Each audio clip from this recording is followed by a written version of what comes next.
All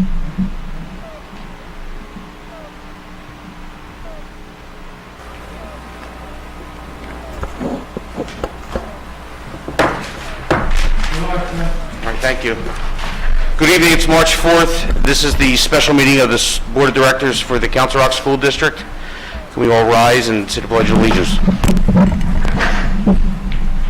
Pledge allegiance to the flag of the United States of America, and to the republic for which it stands, one nation, under God, indivisible, with liberty and justice for all. Madam Secretary, can I have a roll call, please? Here. Here. Here. He's running late. Here. Here. Here. Here. Here. Mr. Cox, the solicitor report, please. Mr. Salomon, I don't have anything to report this evening. Is that a first? It might be. It's up there.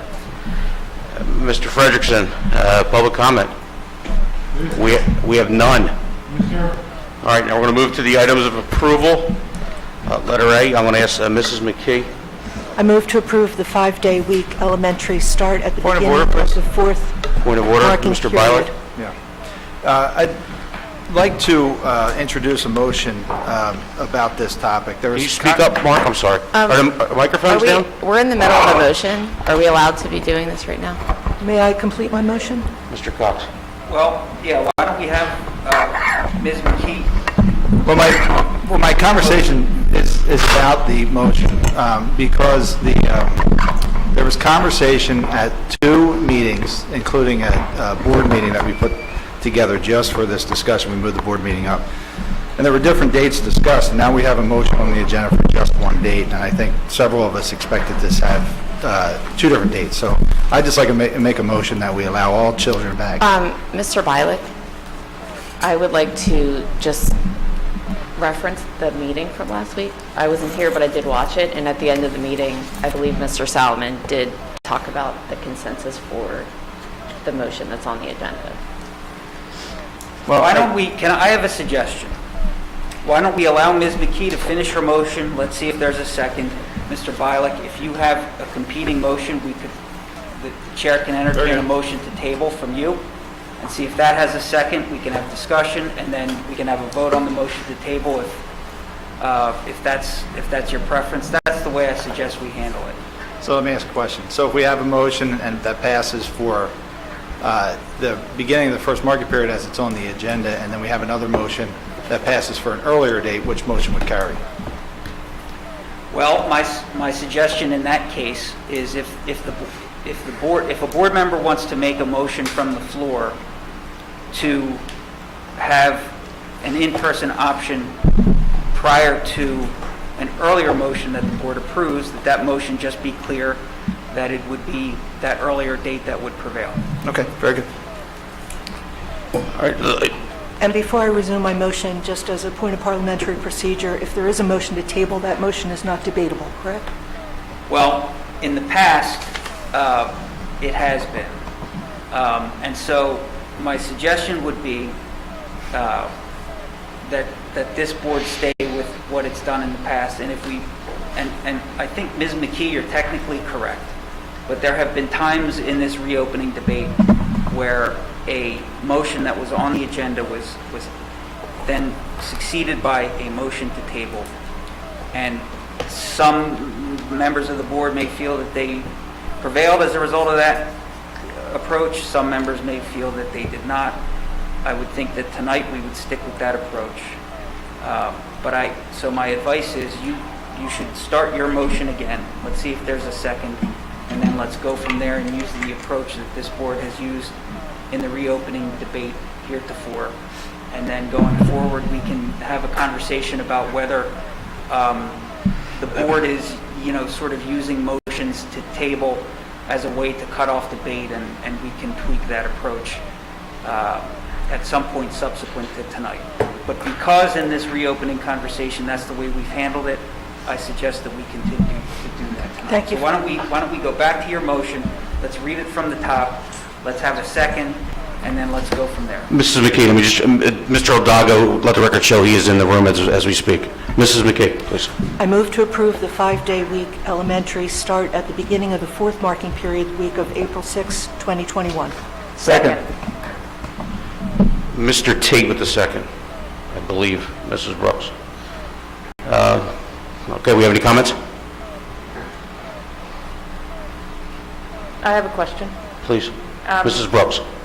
Can you explain the rationale for that choice as the start date for the change? Sure. So at the last education committee meeting, I guess it was, we had made a recommendation to continue with virtual learning through at least the end of the third marking period and reevaluate that as we got closer to the beginning of the fourth marking period. After hearing 9 different opinions from board members, it became pretty evident that there was a strong desire to do something later than the beginning of the fourth marking period. I can wrap my head around that and can stand behind that in terms of my recommendation, my administrative recommendation. So at this point, I would recommend that the board approve the motion that's on the agenda this evening. The reason why this particular motion is on the agenda goes back to comments made by Mrs. Marcel here in terms of reflecting the conversation and exercise a week ago tonight. Thank you. Any other comments? I'll make a comment on this motion. Mr. Bialik, please. Yeah, thank you. So, obviously, my subsequent motion is going to share my desire for this to be an earlier opportunity for all students to return 5 days. I don't see the need for a delay. We've had, now this is the third meeting, really just to discuss this topic.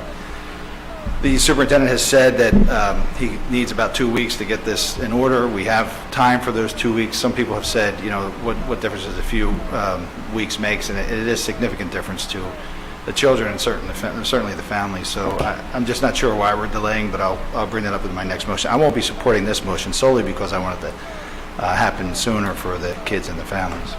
That's my comment. Thank you. Any further comments? Yeah, if I may. Dr. Thorwald, please. I'm a no as well for exactly the same reasons. I was pretty upset last week. We need to get kids back in school. We need to get them back in school now. If Mark didn't make this motion, I would have. Y'all can vote no to it, tell me what you think, but I'm going to be voting no just because it's not soon enough. Okay. Anybody else? Mr. Odago? So I made it pretty clear last week that, you know,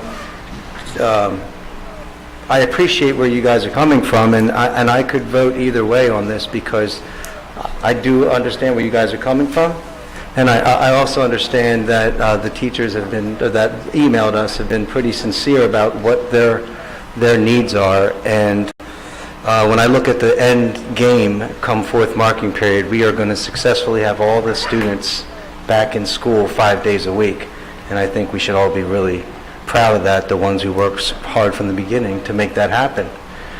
So the fact that we have basically 2 Wednesdays that I see, because the third Wednesday is really right there before the spring break. And you know, a lot of people are not going to be there that day anyway. So I suggest that we try to all come together in the end here and make this happen. I thought really hard about it. As I said, I don't disagree with you guys at all, and I don't disagree with the needs of the people who have shared their concerns that they want to keep that. There's no way I support keeping Wednesday virtual anything. And next year, right now, I'll tell you, we have to come back to school 5 days a week and offer both. If the pandemic still warrants that type of education, we have to figure out how to make it work good for everybody.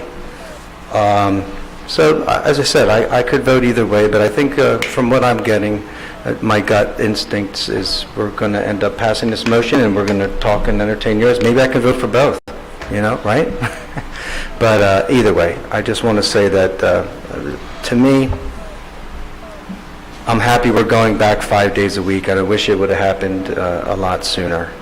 But the 2 Wednesdays, I think from a leadership standpoint, we have to kind of give to the people who work their butts off every day for us too, a little bit here.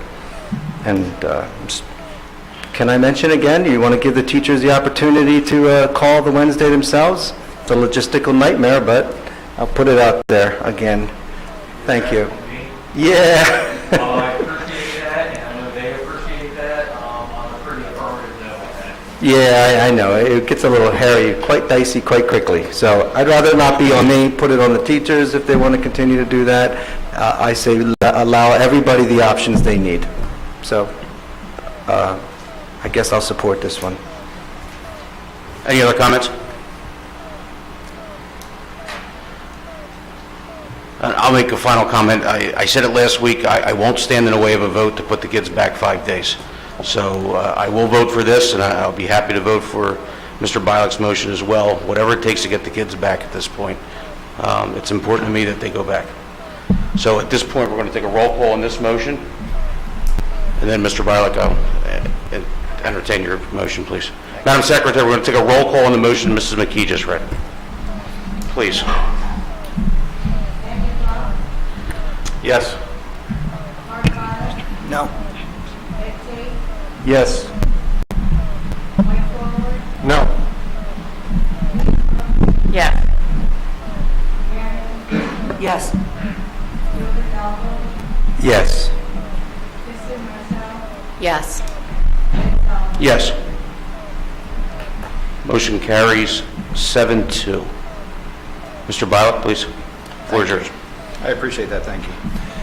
So I'd like to make a motion to allow for all students in all grades to attend live in-person instruction beginning March 17th, 2021. Second.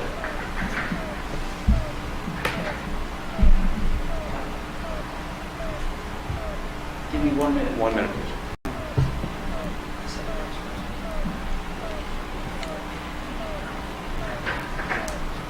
Mr. Bialik, just so I understand your motion, you're building into your motion the fact that the secondary schools have a 5-day option already. So you're essentially proposing a 5-day option at the elementary level starting, can you give that date again, please? March 17th, Dr. Frazier had indicated that he needed 2 weeks to prepare for that, so that should take us, if I'm counting that right, that's 2 weeks from yesterday. That's correct, yes. And Mr. Salem and I were talking, somebody seconded that, I think. Dr. Thorpe. Okay. I did Fair catch enough. that. Fair enough. In between. Back to you, Mr. Salem. Any comments on this motion, please? If I may. Dr. Thorpe, please. On March 17th, I'll state it again, that's been a year since we've had normal school for these children. A year. We're hearing from parents, and we're hearing from parents who actually happen to be Council Rock teachers, that this isn't working for them at home. And as I stated last week, I wanted them back to school last week. So I just want to get on record so people know that this needs to stop. And like Mr. Hidalgo said, in the fall, we can't be doing this anymore. Anybody else? Okay, Madam Secretary, make a roll call, please. I believe I went first last time, so let's move to the next person. No. No. Yes.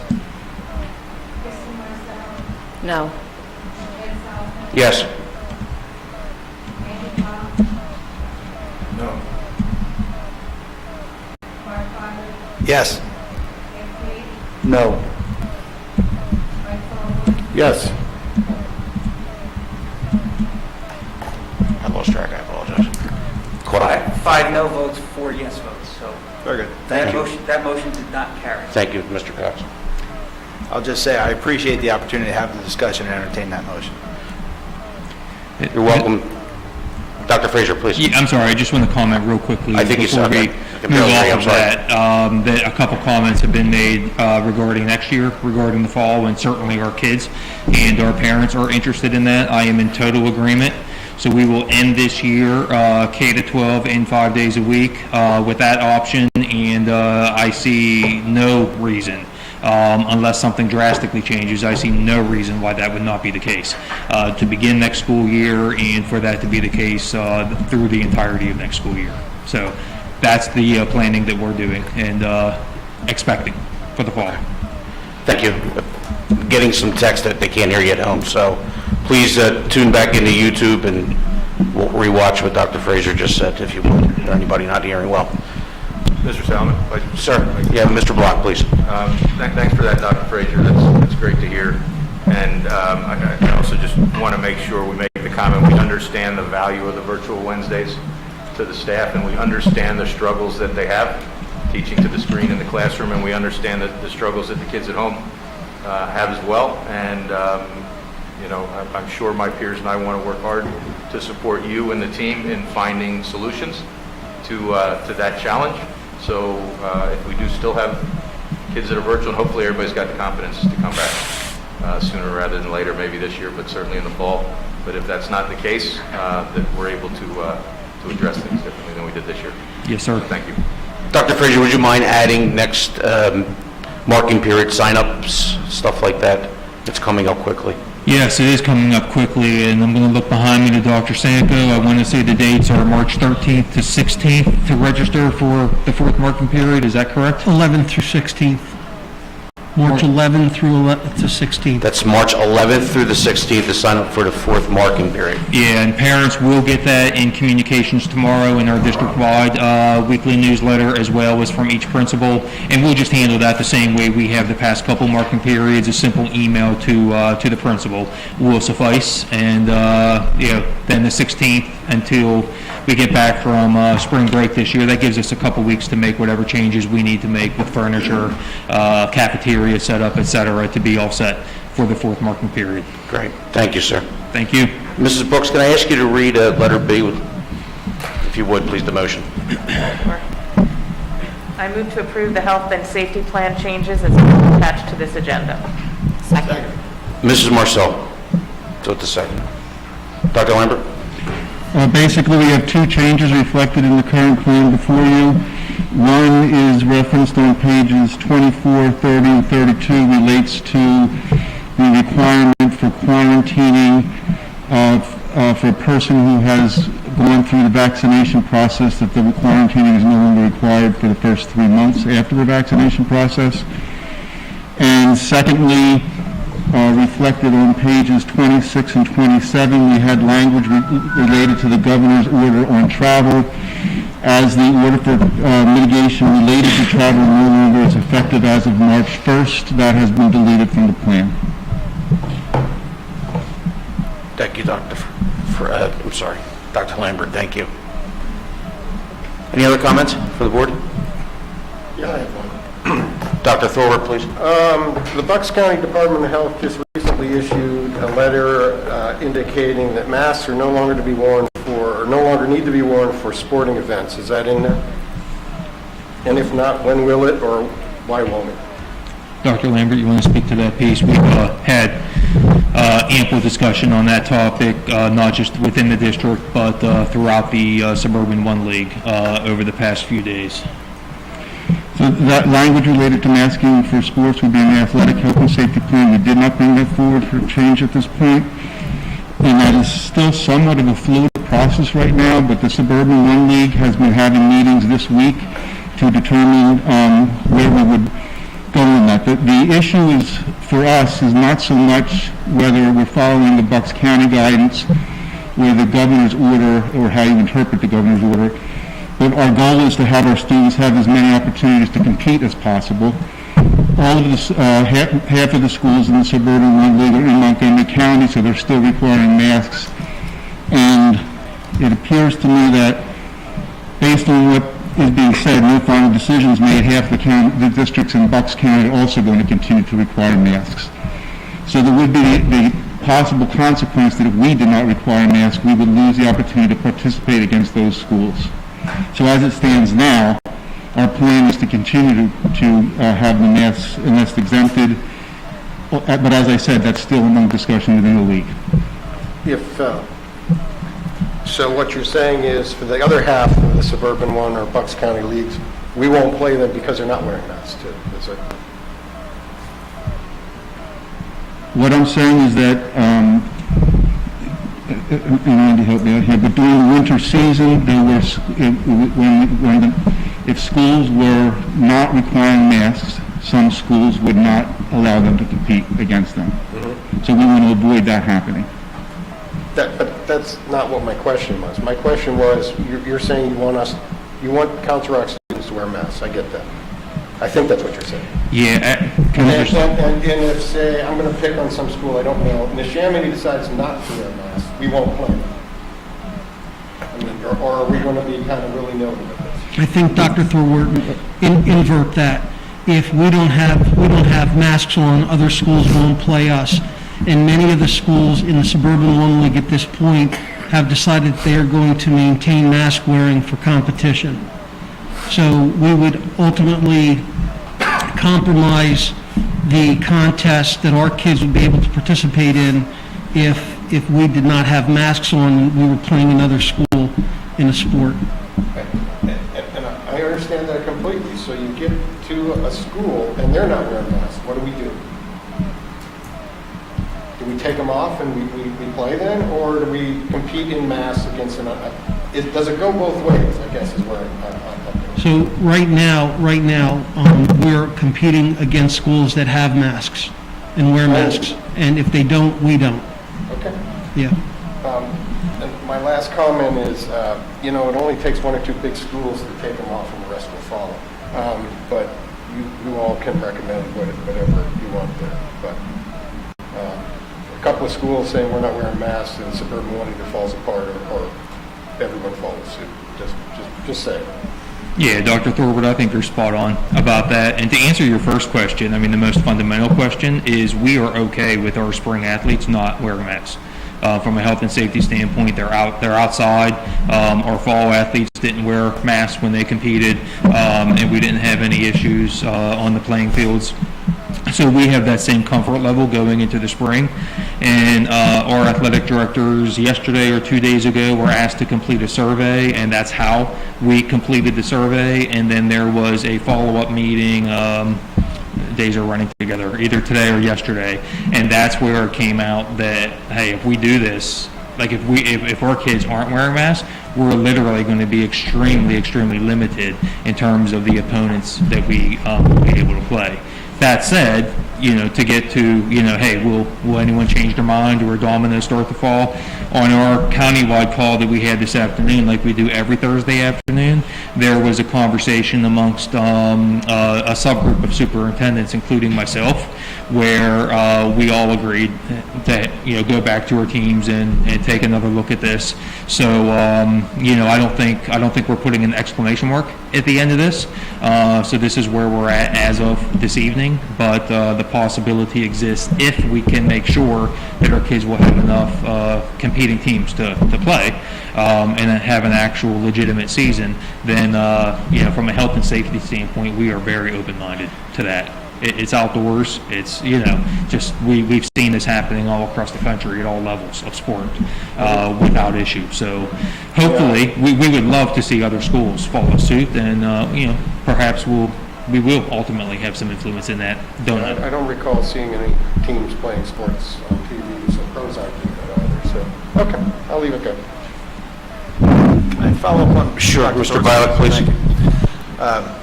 So I just pulled up the letter from Dr. Damsker, and I just want to get Mr. Cox's opinion if it's appropriate. The second paragraph reads, the Bucks County Department of Health has determined that it may create an unsafe condition for a person to wear a mask while actively engaged in athletics. I worry about that with that statement. Does that open us up to any kind of liability if in fact we are requiring masks, whether it's for the the ability to play other teams who are still requiring it? I worry about what other districts do, but first and foremost, I worry about what we do and what we're exposing ourselves to. Mr. Violet, this is that's a hard question. I'm familiar with Dr. Damsker's letter to Bucks County School Districts. I had an opportunity earlier this week, I think all the way back on Monday, which seems an eternity ago, to very briefly discuss it with Dr. Lambert. Our thinking then was, because of the issues that that they've mentioned with respect to other schools being a complicating factor, that we would let it shake out a bit. I interpret Dr. Damsker's letter to basically be signaling to Bucks County school districts that they can move in the direction of participating in athletics without masks. I think that in some ways his letter is hard to reconcile with the mask mandates that have come out at the state level. But I also would acknowledge that his office is an extension of the state here in Bucks County. I guess what I would say is I'm satisfied with the explanation that I heard from Dr. Lambert and Dr. Frazier. And I can't give you an answer that's any more definitive than that right now. I don't think continuing to participate in athletic events with masks so as to maximize the opportunities available to Council Rock athletes creates greater legal liability than otherwise exists. If you were a plaintiff's attorney and heaven forbid something happened to a child who was wearing a mask in an open field, wouldn't this letter be the first thing you held up in court, though? Well, other things I would want to know was what kind of request for an exemption had occurred from that student and his or her family, and how the district handled that. And my understanding is that there are still plenty of public health guidance out there which suggests masks should be worn during athletic events. I just can't give a more definitive answer than that right now, Mr. Violet. My suggestion is, it's not like I haven't thought about this issue. It's not like I think Dr. Damsker's letter makes the legal considerations more complicated. I think that his office is signaling to school districts in this county that it's safe to have athletic events without masks, and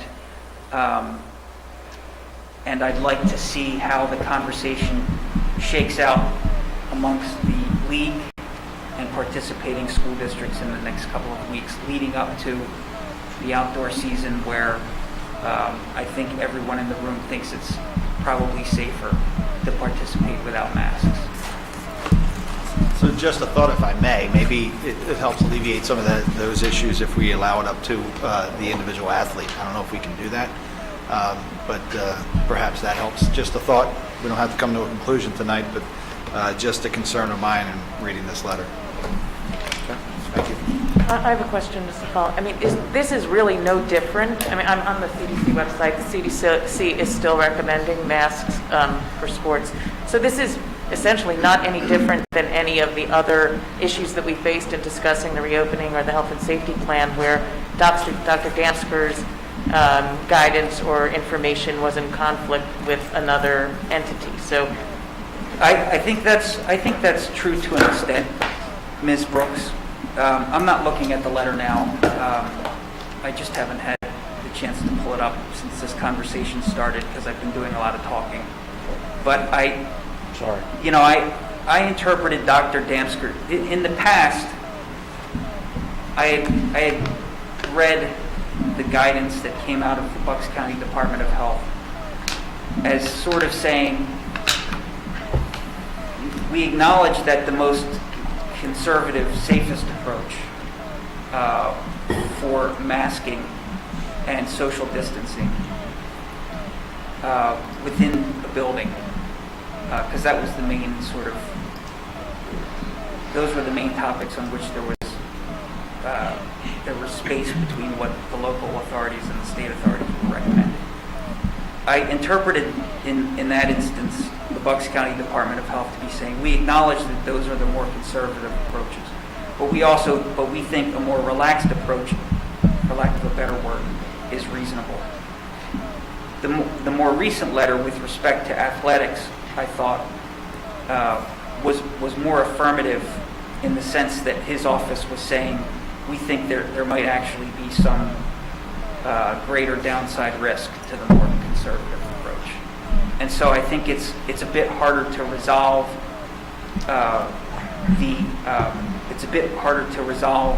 some of the competing sentiments that are being expressed by the state and local health authorities with respect to this issue than there were in the past. From a legal perspective, in the past, I don't think there was really any downside to taking the more conservative approach. I think there were practical operational downsides to it, which this board has discussed at length. I think here the conflict is harder to reconcile and sharper.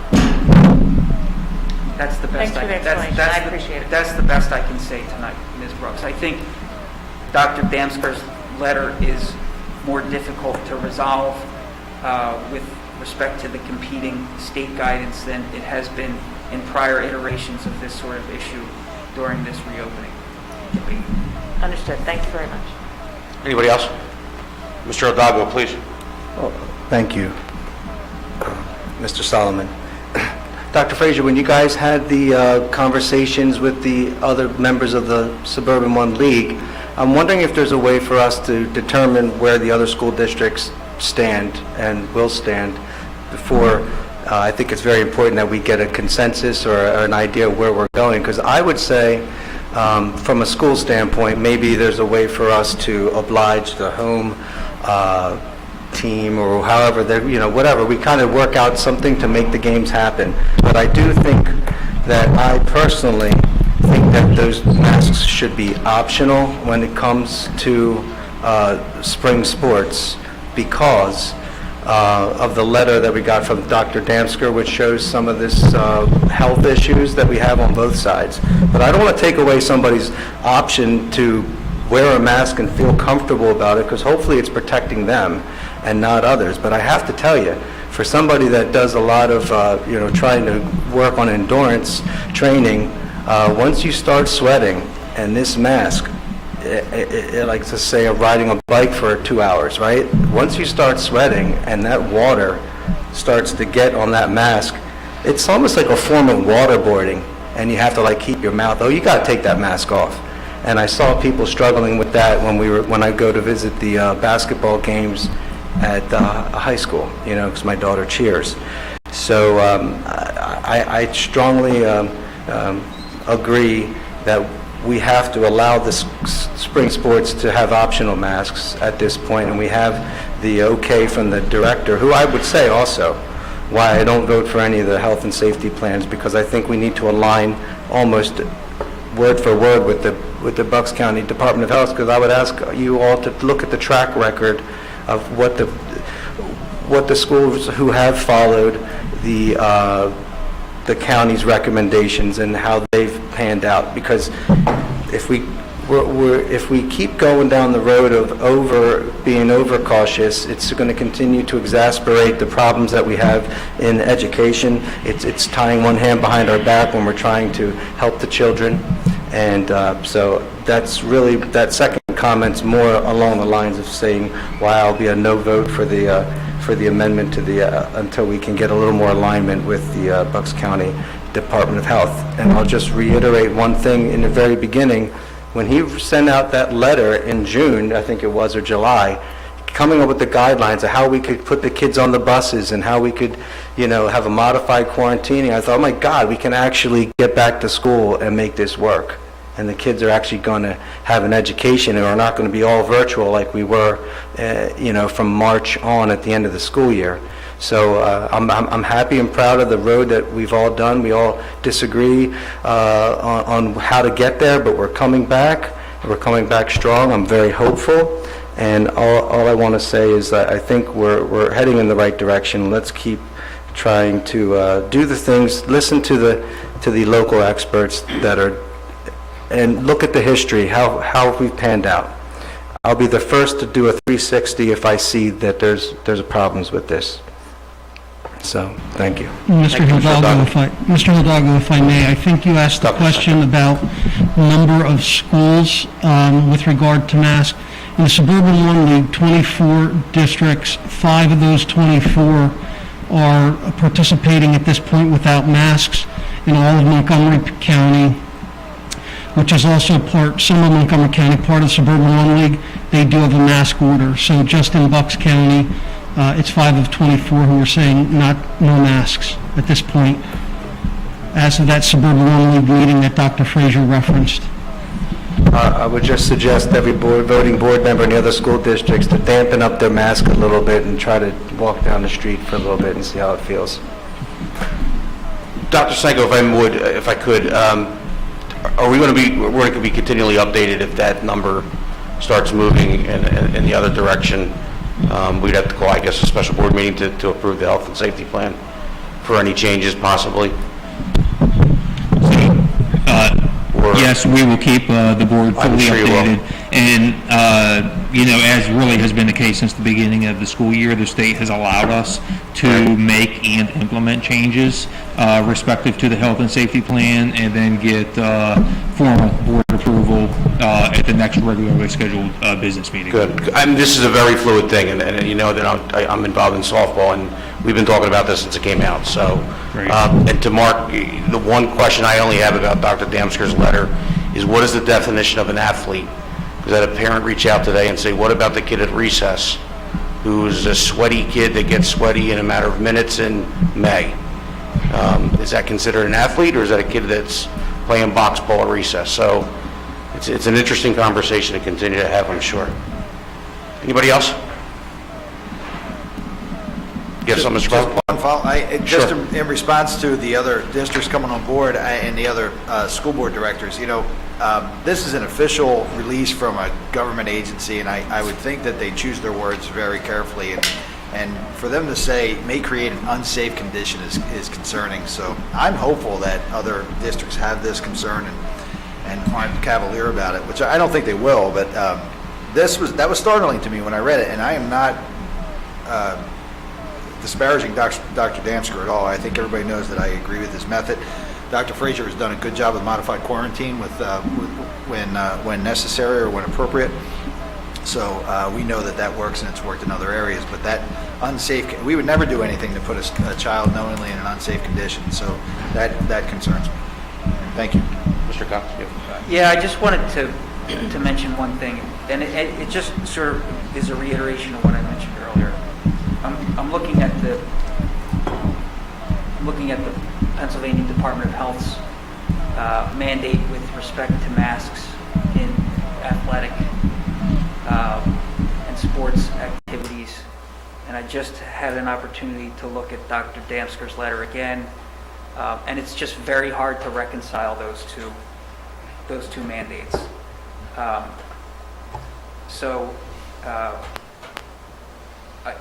It's just hard. It's hard to advise the board on this. What I'd ask is a bit of time to work with Dr. Lambert, Dr. Senko, and Dr. Frazier on the issue, and then a bit of time to see how things shake out with other schools and within the league. Can I ask a question to clarify a little bit where the catch is, where the conflict is, just so I know? Or you need time, that's fine too. It says, does the order referring to the mask order apply to athletes and sports activities? This is at the state level. Yes, everyone who participates in sports activities, including coaches, athletes, including cheerleaders and spectators, must wear face coverings such as a mask, unless they fall under an exception in Section 3 of the order. That's the masking order. And then it has different provisions with respect to indoor and outdoor events. And it's just at odds with Dr. Damsker's He's, most recent letter. He's trying to just put everybody in the exception column. I would be interested to know how he reconciles these competing mandates. I just think it would be helpful for all of us who are trying to resolve these two mandates to have some more time and get some more context. And I would like to know how Dr. Damsker resolves these two seemingly competing mandates himself. Would be helpful. Thank you. Mr. Tate.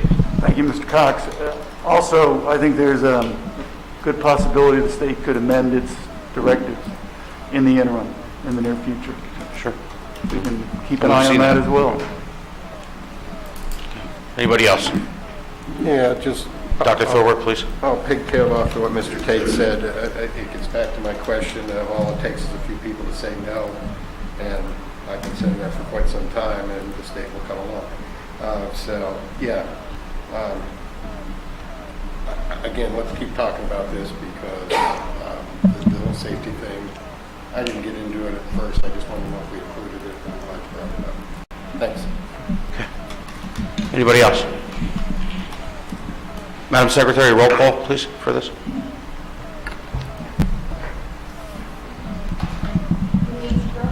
Yes. Yes. No. Yes. Yes. yes. Can I just get clarity before I answer that question? So I just want to be sure and for the public to know that what we just talked about is actually not in this health and safety plan that we're Correct. voting on. Right. Yes. Yes. Yeah, sure. Okay. Carried 8-1, I believe, right? Correct. Thank you. Go to letter C. Mrs. Marcel, I'm going to ask you to read that, please. I move to approve the revised senior trip to Florida as amended and attached to this agenda. Second. Mr. Block with the second. Any comments? Dr. Sanko, you want to update? We've put a slide deck together for you to share with you this evening. And so I just want to bring you up to speed since our conversation a week ago to inform the board as well as our parent community and our seniors. You know that we learned that the Disney trip as we know it has been canceled. And Samantha, if you don't mind going to the next slide, please. You saw this last Thursday, the Disney trip has been canceled. We were offered an alternate site, which is Universal. The dates will be the same. The students would stay at Universal's Cabana Bay Beach Resort. And unlike the other years, our students would be at Universal for 3 days and Disney for 2 days, which typically it's 3 days at Disney and 2 at Universal. It's important, again, for our families to know and hear this, that families may cancel up to March 12th, and they would get a full refund. World Class Vacations has assured us that if families decide to withdraw from the trip, that they would get a full refund if they cancel between now and March 12th. If they cancel after March 12th, and they do not have any, if they cancel after March 12th, they would then get reimbursed as the insurance they purchased allowed. If they had not purchased insurance, unfortunately, the deadline for that is passed. To take you through from last Thursday to today, the logistics of this trip, when we spoke last Thursday, since then we scrambled and World Class Vacation was kind enough to send a Council Rock North and a Council Rock South representative. Those two folks boarded a plane on Sunday afternoon, flew down to Universal and toured the facility for Sunday and Monday. Those folks who did not get on a plane, the administrators from the high schools and myself, we attended a meeting virtually with our North and South representative, as well as a universal representative and a world-class vacation representative. With this alternate location, we obviously have to ask you to endorse 2 new contracts. Some of the things we learned with the universal lodging area is that there are more amenities for our students than the typical Disney stay. For example, Universal has some bowling alleys, an arcade. They spoke about a larger cafeteria and a big Starbucks. Our students would be separated by school. They would be staying at the same resort, but different buildings, and they would be looking out over a balcony into basically the same courtyard or pool area. With this change, we mentioned last week the possibility of having the need for more chaperones because our students are going from quads into double occupancy. And so we're asking for your permission to allow us at the district's expense to have at least an additional nurse and up to a total of 4 chaperones, including the nurse, to join this trip. The cost of the trip is approximately $1,600. And so we feel strongly about adding at least another nurse at a minimum, because preceding this visit, we had 2 nurses scheduled to attend with Council Rock South and 1 nurse to attend with Council Rock North, and we want to at the very least balance that out. Since last Thursday, Mr. Hidalgo asked the question about did we involve the students, and I was able to gather information, and our student leaders and students from both schools have met with our advisors as well as our principals. And I asked for some feedback on that. Our students have said generally that they're disappointed that this is not their traditional trip. They're happy to be able to do something with their classmates.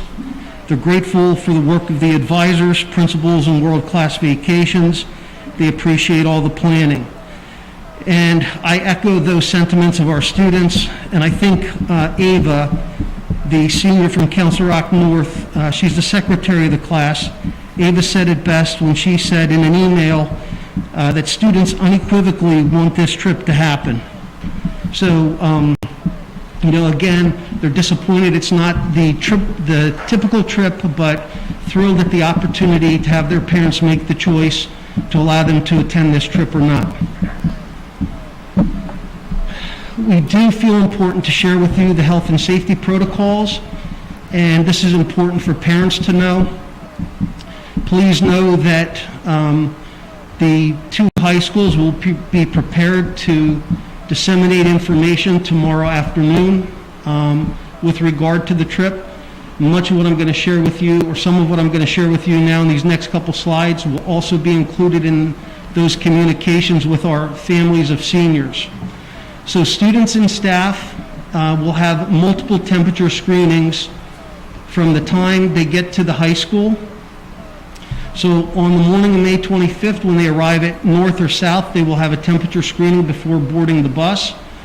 When they get to the airport to fly to Florida, they will be screened again with the temperature screening.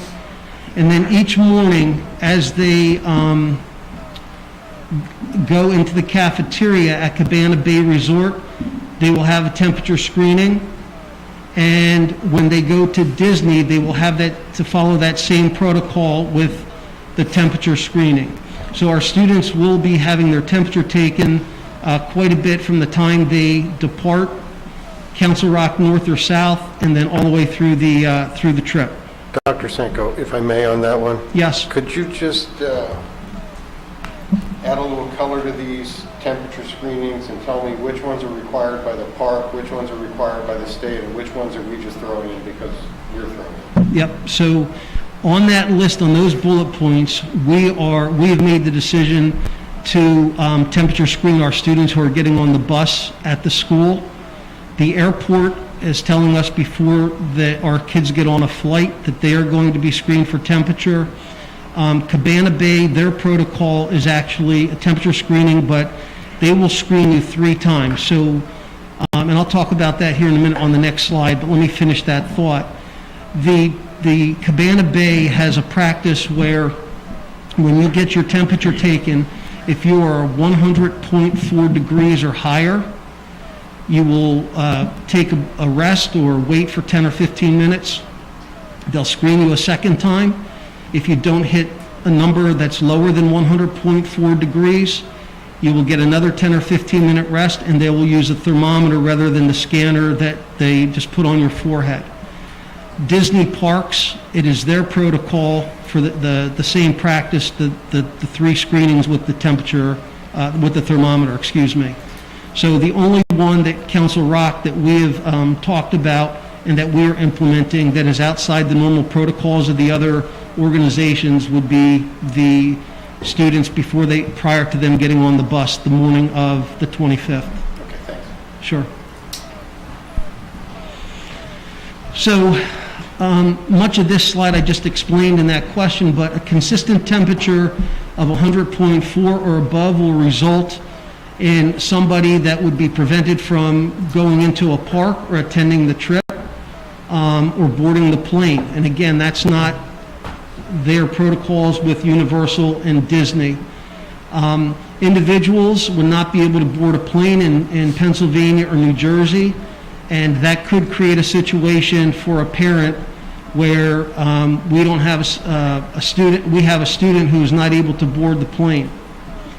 In Florida, students and chaperones may be required to stay there if they have that fever reading. And you could see on that last bullet point, with 3 fever readings on the same daily assessment, the adult or the student will need to receive a COVID test. COVID tests are free in Florida, and we have worked out with Universal and with World Class Travel locations and transportation in the event anybody gets into that predicament while they're in Florida. Matt, if you wouldn't mind going to the, thank you. A positive COVID test while in Florida would result in the following thing.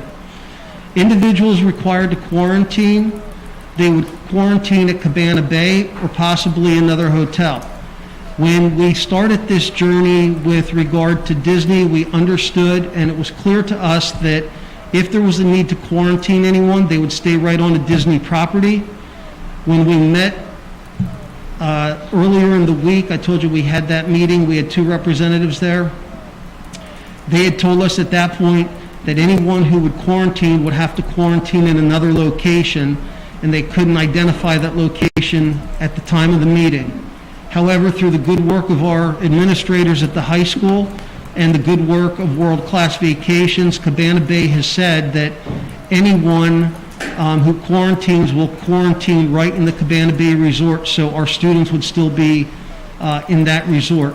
I will remind you, though, that they did say, and we'll see this in a later slide, that things may change. But they expect that in the event someone has to quarantine, it will take place right at Cabana Bay, where the rest of our Council Rock community is. And depending on the timing of the quarantine, people may be required to quarantine in Florida while others complete the trip or leave from home.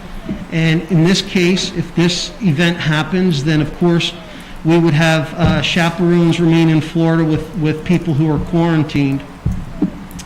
And I mentioned earlier the ask for at least some additional nurses to go. We do know that possibly if there is a case investigations that are necessary, we will have to do case investigations because Universal and or World Class does not do that. So we would do that with our Council Rock staff who's attending this trip.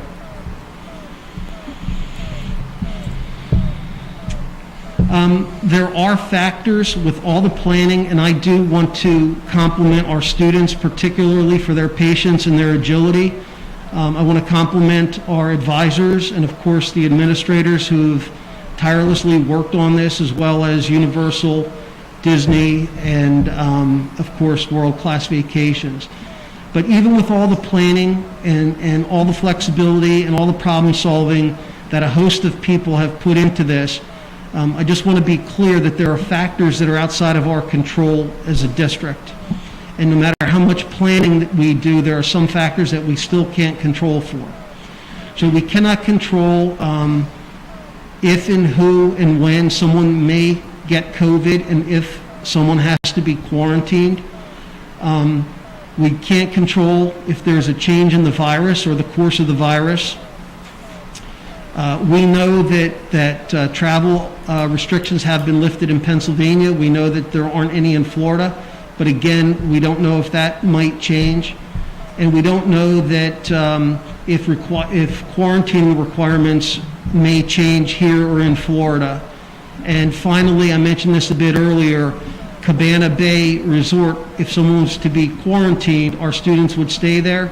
But again, Universal representatives has said to us that's the expectation, but they also said to us that things are constantly changing.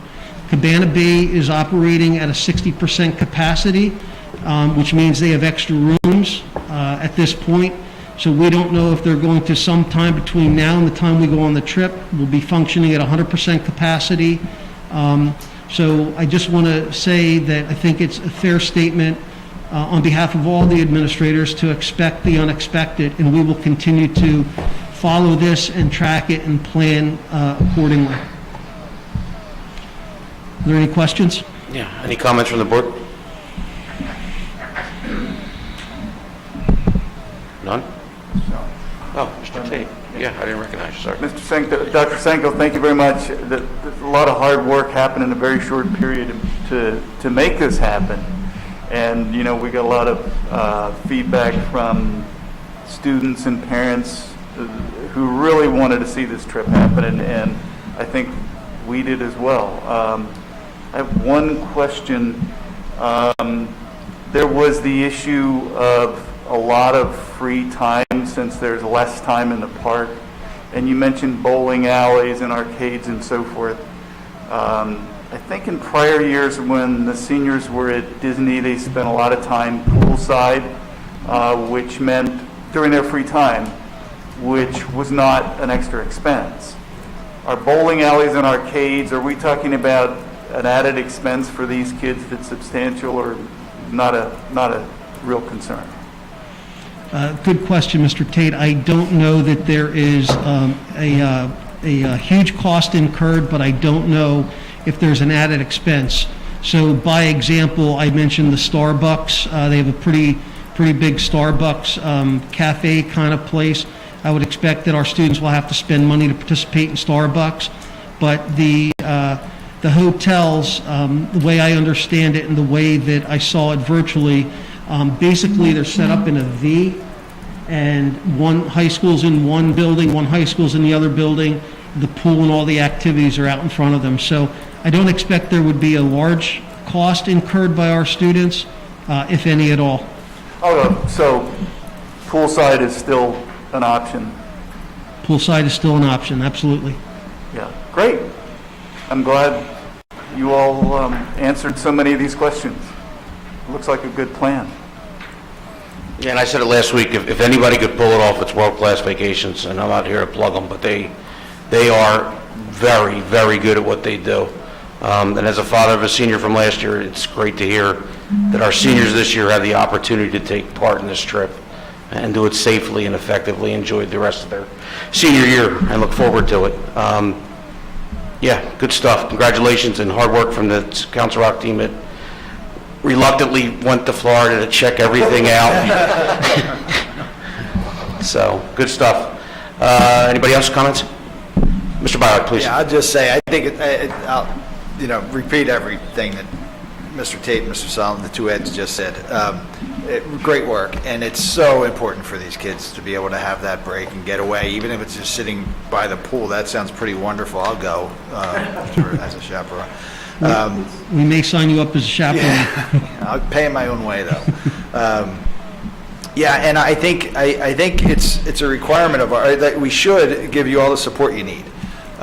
So if it's additional staff, it's additional teachers, it seems like a small cost from my point of view to make this happen for the kids. And the only question I would have, and if you don't know, it's okay. I'm just wondering what kind of virus outbreaks the parks see.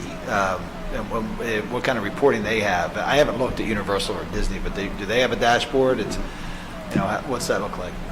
Would you repeat your question? So do we have reporting from, in this case, or the Universal, of what kind of virus outbreaks they see in the park? So I can't answer regarding a dashboard. I can tell you the representative from Universal with whom we met, she reported that they've been open since June 1st of last year. They've had 105 student groups in there with no super spreader events. However, she did not identify what constitutes a group, so I don't know if that's 15 or 500 like we're taking. Yeah. Well, it's certainly not without its challenges, but I think everyone's going into it with their eyes wide open and doing everything they can. So really great work for everybody, and I'm sure the kids are excited. Good. Anybody else? Hearing none. Madam Secretary, need roll call on this, please?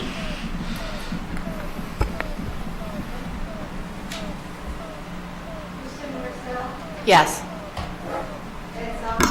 Yes. Yes. Yes. Yes. Yes. Yes. Yes. Yes.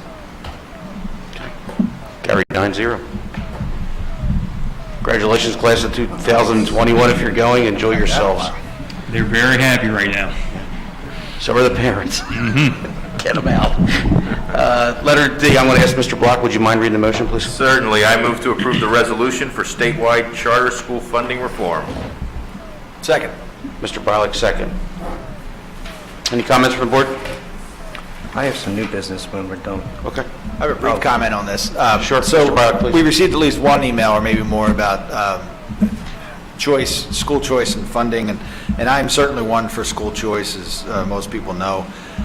This isn't about eliminating funding or removing choice. This is about kind of righting a ship, right, and righting it wrong, because in my opinion, the funding formulas for charter schools and certainly cyber charters have been out of whack for some time, and this is a step in the right direction, in my opinion.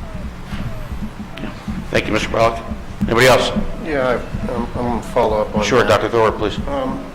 I read the resolution, and I agree with what Mr. Bialik just said, but the table in there are 2019-20 and 2020-21 numbers. They went up astronomically. I just wrestle with this because they went up astronomically because we weren't open. And I agree that these charter school funding formulas have to change. I wrestle with, putting this table in with the COVID numbers that basically are because we closed and parents sought other means to educate their kids. I mean, it'll pass. I just don't know if I can get my arms around it in this current environment. So I'll leave it there, but yeah. Mr. Tate, please. Thank you. We did receive one email from a parent who I think didn't understand that this resolution does not pertain to private schools in Pennsylvania writ large. It only pertains to charter schools, which is a very small portion. I agree with Mr. Bialik. It is about righting the ship. It's about fixing a funding formula that was penalizing school districts, many more than Council Rock, from a funding formula that was not well thought out and a complete lack of accountability. The standards for charter schools have been abysmal. So this does not pertain to most private schools in Pennsylvania, only charter schools. Thank you, Mr. Tate. Good. Anybody else? Okay, no more comments. Madam Secretary, roll call on this, please.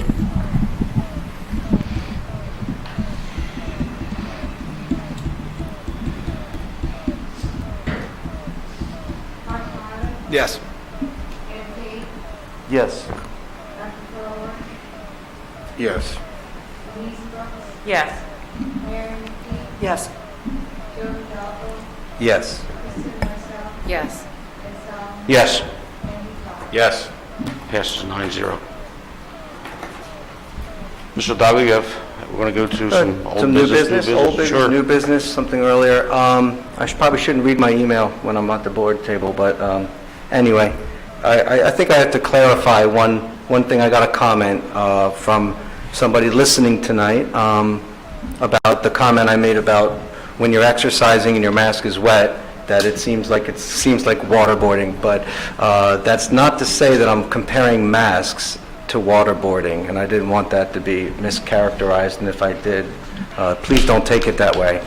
If you try to, as I said, you try to exercise for a long period of time, perspiring into this particular mask made of cotton, and then try to breathe when your already heart rate's up around 150, you'll understand what I'm saying, but please don't try to take something that I'm saying, trying to care about the health of people, and turn it into a political thing. I'm not here to be a politician. I'm here to help and give back to the community. And I'm willing to talk to you. Call me on the phone. And it goes for anybody, please. Thank you. Thank you, Mr. Aldago. Anybody else? Mr. Salomon, I just wanted to thank all of my board colleagues for, in reality, all of us supported 5 days for elementary tonight. I know that there were two different motions, but I just wanted to thank my board colleagues for all supporting that, regardless of what date you supported, because we've been talking about this since July, and I really appreciate the time that everyone has taken to think about this, and we obviously have a lot of work to do in terms of our budget, in terms of our planning for next year, but I just wanted to thank everyone because it means a lot to me as a board member. And I know it hasn't been an easy road, but I just wanted to thank everyone. So that's it. Thank you. Well said, Mrs. Marcel. Anybody else? If not, let's adjourn the meeting. I'm sorry, Mr. Tate. That's right. Hold on. Thank you. Lights are still on. Thank you. Committee meetings. I brought up last week the idea of returning committee meetings to Zoom as opposed to here in this room and the staff that's required, which is a bit of a cost. Even more important to me is the fact that in the past when we had committee meetings next door, there were only a few administrators needed, specific to that committee meeting. And here, when we're holding a committee meeting in this room, we're bringing a lot of administrators. We're bringing our board secretary out to the Chancellor Center during a time when everybody's been working too hard to begin with. So I'd just like to revisit the idea of returning our committee meetings to Zoom until we can get back to face-to-face next door in the classroom. I think it'd save people time and it'd save us a little bit of money.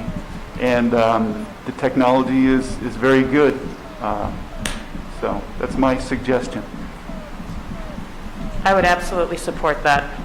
I do not come out, I'm very thoughtful about what I attend in person, and I try to limit my exposure.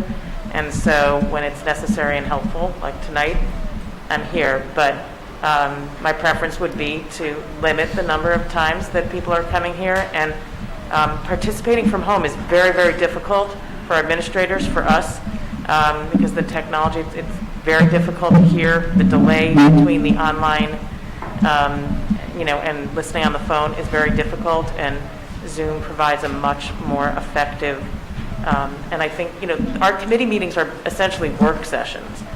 And to be able to get a full participation and feedback of people more easily and not burden people to come here, I think will make those meetings significantly more efficient and productive. So I would absolutely support that. Mr. Bauer?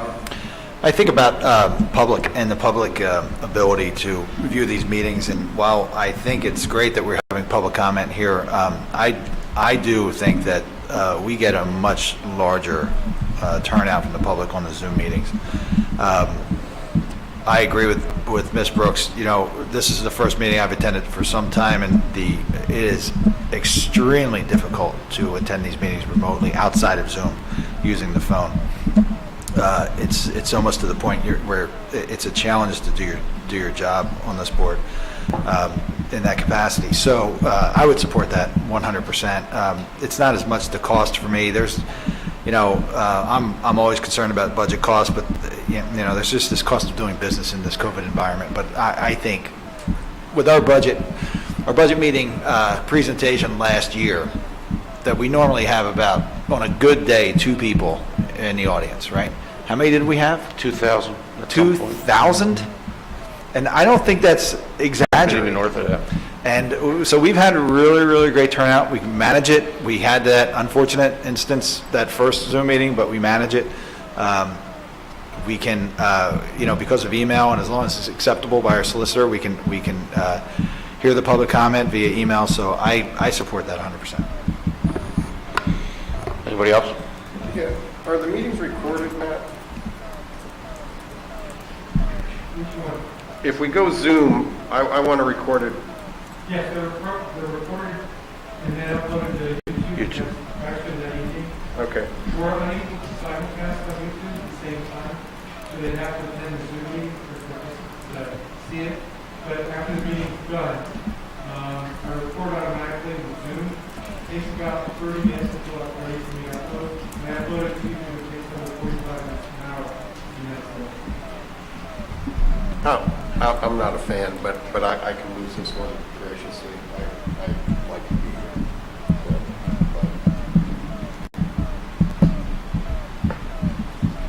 I mean, We might as well go around the room here, Mrs. Might as Marcel. well. Might as well.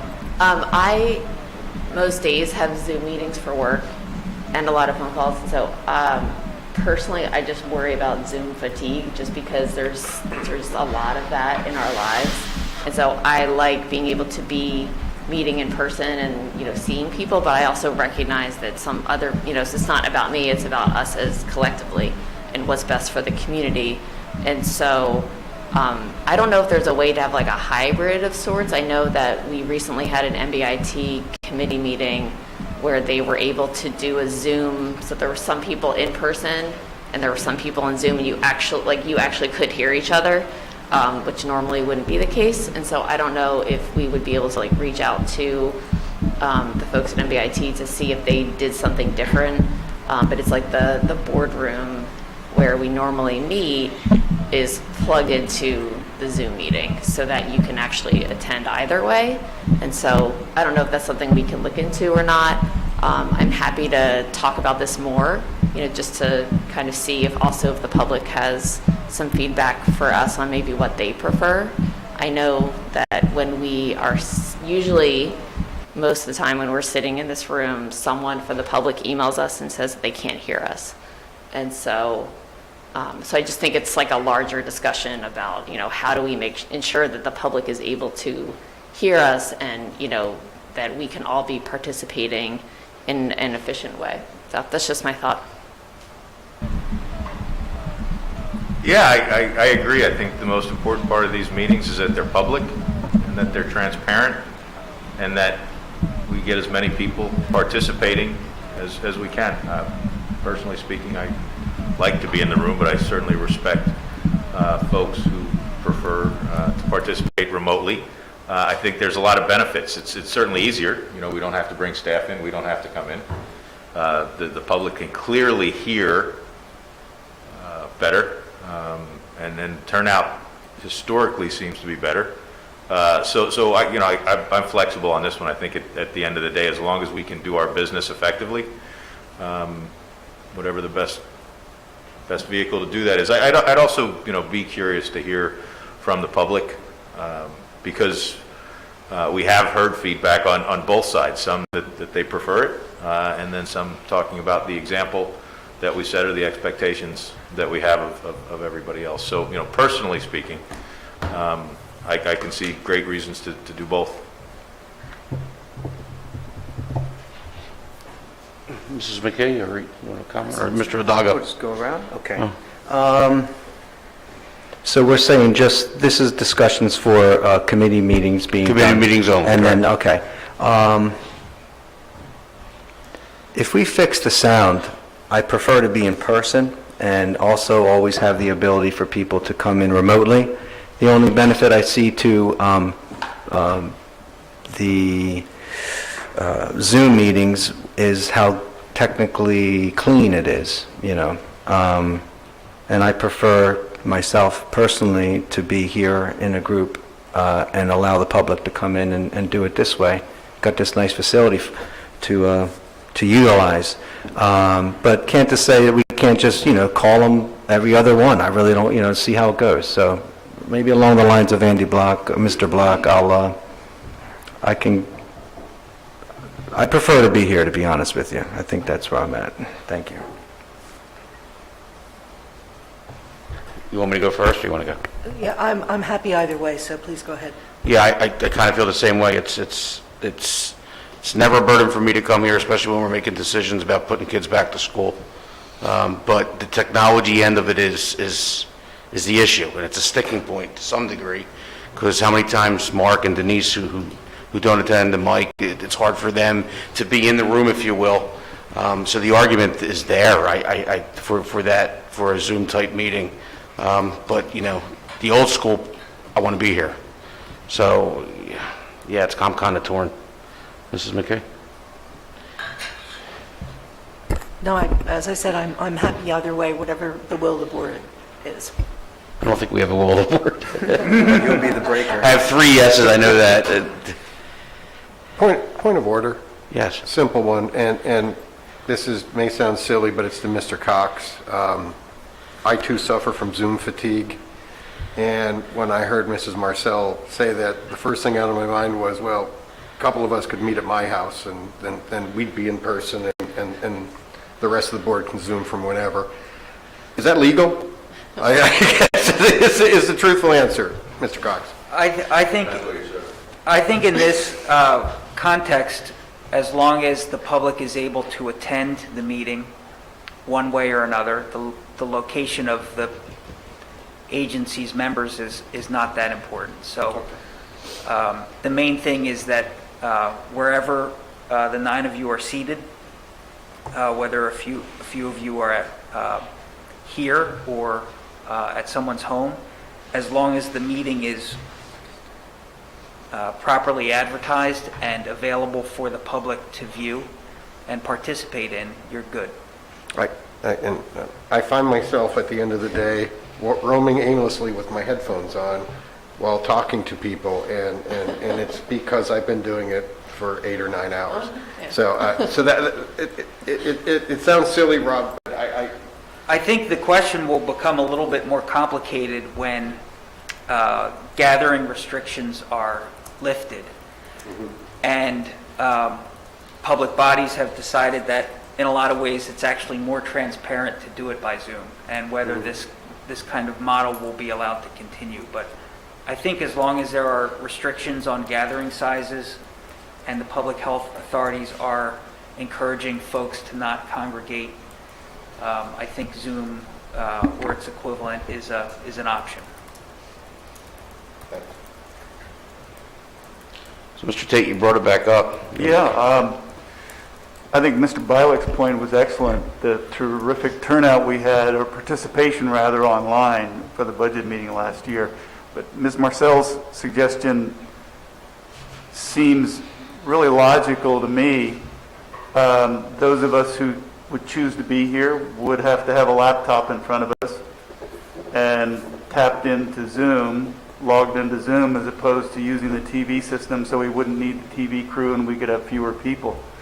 So it would simply be Zoom here. That would be the hybrid. Even if we came here, though, you'd get a pass. I mean, I don't. That doesn't mean. For recording, right? I guess someone would have to let us in, but Yeah,